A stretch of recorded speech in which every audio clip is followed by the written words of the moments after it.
yozar tillab turgan barmoqda.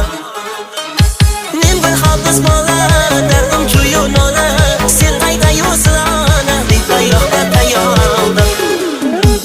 Yuraklarga tosh ulding ifor bo'lib sochilding atir gulda yochilding bahorlarda silovla.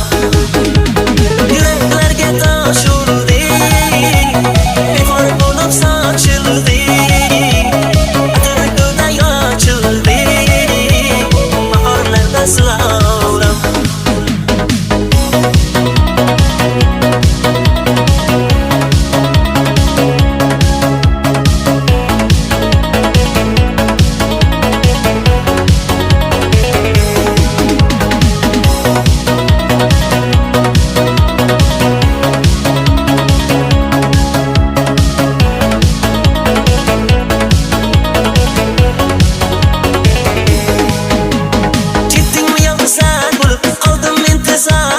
Yonimda yursang edi qalbimga gavhar bo'ling.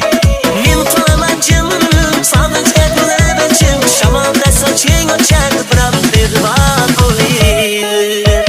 Sevgimgacha qolsar bir aqlim ozar, zahr so'zlar yozar tillab turgan barmoq.